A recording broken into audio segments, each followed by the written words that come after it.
In this video, we're going to talk about a Pokemon history. Let's take a look at the phenomenon that is Pokemon. Where did it come from? What is a Pokestop? What is a Pokegym? And how is Pokemon evolving? Did you know that Pokemon is already in its 7th generation? Pokemon launched on February 27th, 1996. Yes, it's been around for over 20 years. This was the original screen for the original Pokemon on the handheld Game Boy system from Nintendo. It was black and white and a fairly simple role-playing game. Pokemon is a role-playing game where you are a trainer looking to catch them all. As you build up your collection of the cute, cuddly creatures, you train them to become stronger and build teams around strengths and weaknesses. What originally began as an elemental system evolved into something weirder and greater. Fire is weak to water, ground is weak to fire, water is weak to electric, poison is weak to psychic, etc. Here you can take a look at the ridiculous strengths and weaknesses of the different types of Pokemon that are available in their current setup. Now, in the current version of the Pokemon Go app, not all of these different types are available, but a majority of them are. Anything where you see a green plus is a strength. So water, which you can see third down on the left, is strong against fire. You can see that as second line to the right. Anything with a red minus is a weakness. Fire is weak to its own powers. Grass is also weak to fire, so is ice. Anywhere you see a black X, those types of Pokemon do 0 damage in any attack that is from their type. Now there are ways around this, but we're not really looking to get intricate and deep into how Pokemon work. So especially when it comes to the Pokemon Go game, a ghost type attack won't even work on a normal type Pokemon.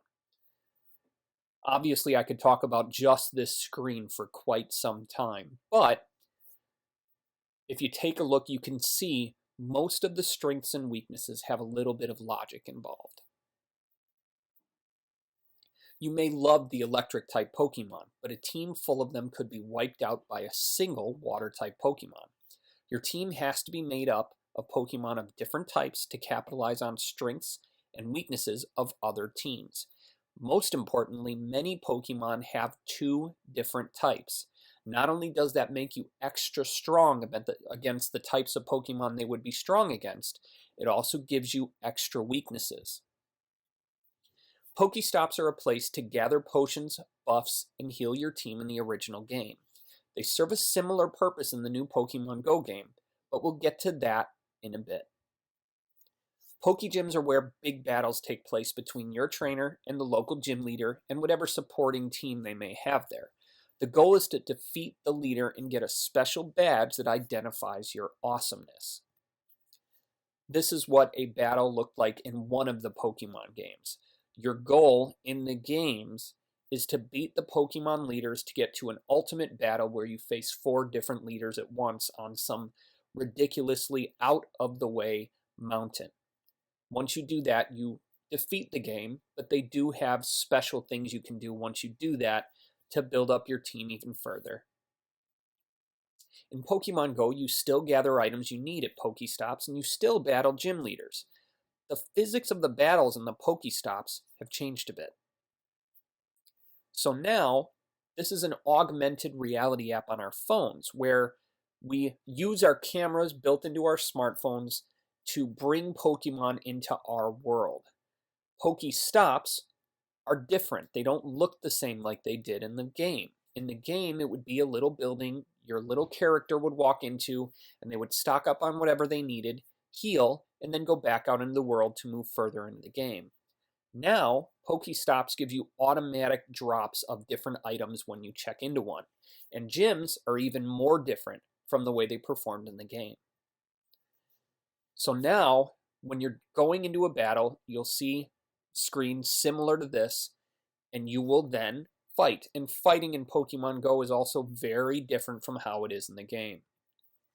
Over the last 20 years, there have been numerous sequels and nearly a dozen spin-off games capitalizing on the craze of Pokemon. Finally, we have the next evolution of Pokemon in the Pokemon Go game we have on our cell phones. Pokemon Go is ridiculously popular as it slowly rolls out across the world. It already has more active users than Tinder, and it's approaching the point where it has more engagement than Facebook. Now, this is a slightly old graphic. As of the time when I'm recording this video, this hadn't been released in Japan yet, where Pokemon are even bigger than they are in the United States. However, you can see that Pokemon Go in 2016 already has more active users than Candy Crush, which is pretty much the most popular game on mobile devices. This was taken 1 week after Pokemon Go launched, and it's only going to get bigger as time goes on. In the other videos, we'll talk about the business aspects and sides of Pokemon Go and how you can play the game and get a little bit more familiar with how it works.